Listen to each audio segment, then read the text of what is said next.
कुश के चटैया बेटी हो बैठल बानी तोहरो के बैठौले बानी तोहरो के बैठौले बानी हो।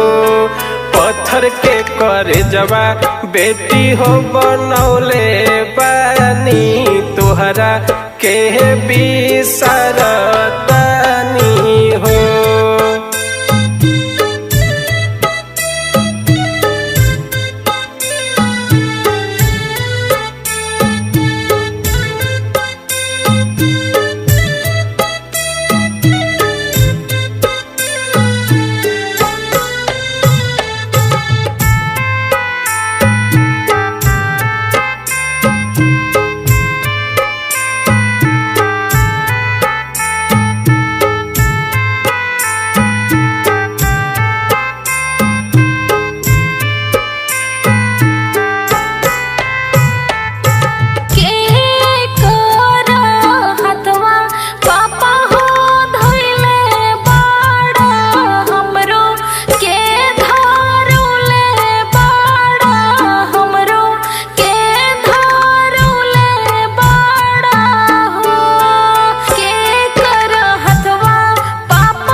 दामदा के हथवा बेटी हो धैले बानी तोहरो के धरौले बानी तोहरो के धरौले बानी हो।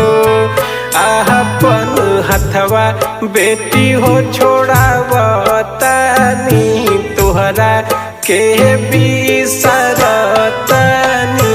हो।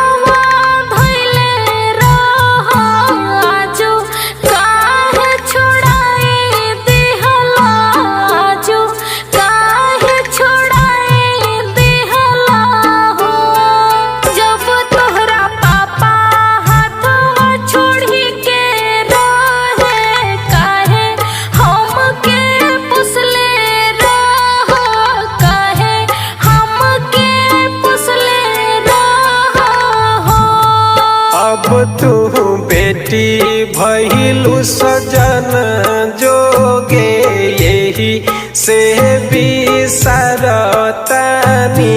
यही से बिसरतानी हो।